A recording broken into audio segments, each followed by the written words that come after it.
Limone, les échanges auront duré un peu plus d'une heure face au vice-ministre italien des Transports Edoardo Ricci et au commissaire en charge du chantier du tunnel de Tende Nicola Prisco, de nombreux maires et élus, uniquement des Italiens. Objectif, faire remonter leurs doléances au gouvernement et mettre en même temps un coup de pression pour que la réouverture du nouveau tunnel soit effective en juin 2024 au plus tard et qu'il n'y ait pas de nouveau retard.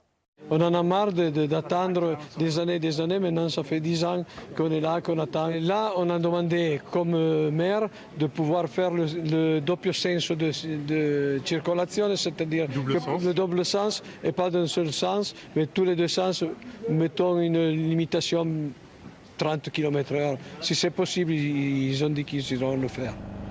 Plus tôt dans la matinée, le vice-ministre s'est rendu sur le chantier du tunnel, des travaux dont le coût des matériaux a augmenté de 40%.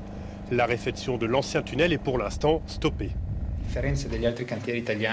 Dans les autres chantiers italiens, avec l'aide des gouvernements successifs, nous avons créé des fonds pour accompagner la hausse des prix des matériaux. Mais ce n'est pas le cas ici.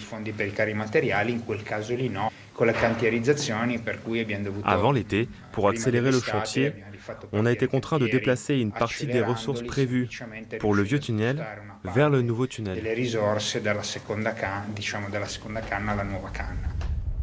L'Italie va-t-elle donc demander à la France une plus grande participation financière? Réponse le 6 octobre, date de la prochaine conférence intergouvernementale, l'instance où se prennent les décisions sur ce dossier entre la France et l'Italie.